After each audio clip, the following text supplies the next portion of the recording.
What is FCO, Fair Collections and Outsourcing's reputation for its debt collection practices? Here's an overview of Fair Collections and Outsourcing FCO and its reputation for debt collection practices, regulatory action, and legal findings.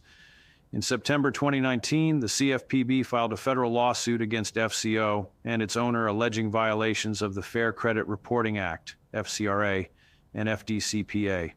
The CFPB claimed FCO furnished inaccurate information to credit bureaus, failed to investigate disputes, including identity theft claims, continued reporting debts about which they had no reasonable basis, actively misrepresented debts to consumer. In October 2021, FCO settled and paid an $850,000 penalty. The settlement requires FCO to adopt new policies for handling disputes and supervising credit reporting. Consumer complaints and patterns, persistent harassment and poor verification. At BBB, FCO has over 300 complaints in the last 3 years.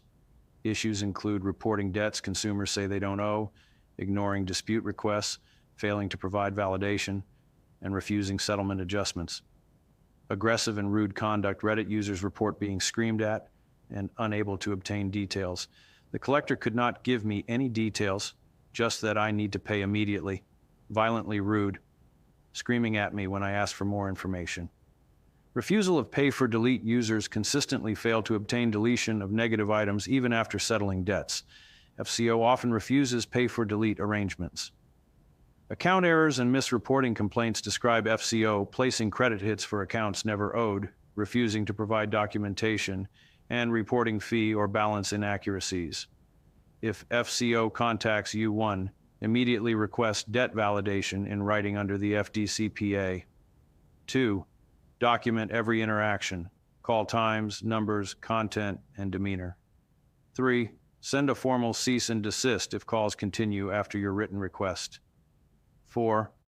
Dispute inaccuracies with credit bureaus and monitor your credit report. 5. File complaints with CFPB, FTC, BBB, and your state attorney general if FCO violates FDCPA or FCRA. 6. Be cautious of verbal promises. Seek written confirmation for any agreements. 7. Consider legal recourse, particularly if they've damaged credit reputations, refused validation, or misrepresented debts. Bottom line, FCO has a challenging reputation, a clear record of regulatory violations, lack of debt validation, harassing behavior, and refusal to correct or remove incorrect entries. Even post-settlement, consumers should proactively assert rights, demand documentation, enforce accuracy, and escalate as needed. If you'd like help drafting a validation request, cease and desist letter, or filing a formal complaint, I'd be happy to assist. It is crucial to understand your rights under the FDCPA when dealing with any debt collector. You have the right to request validation of any debt they are attempting to collect. If you believe your rights have been violated, consider seeking legal counsel from a consumer rights attorney. Our consumer protection attorneys would be glad to provide you a free consultation on any debt collection matter and can give you advice on how to best resolve your debts.